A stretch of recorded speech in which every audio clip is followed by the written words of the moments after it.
আউযুবিল্লাহি মিনাশ শাইতানির রাজিম। বিসমিল্লাহির রহমানির রহিম। আমি অ্যাডভোকেট এসে আল আমিন, supreme court of Bangladesh high court division.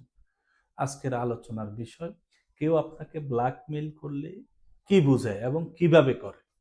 কেউ আপনাকে ব্ল্যাকমেইল করলে এর অর্থ হলো কেউ আপনার কোনো গোপন, বিব্রতকর বা ক্ষতিকর তথ্য, ছবি বা ভিডিও ব্যবহার করে আপনাকে ভয় দেখিয়ে কিছু আদায় করার চেষ্টা করছে।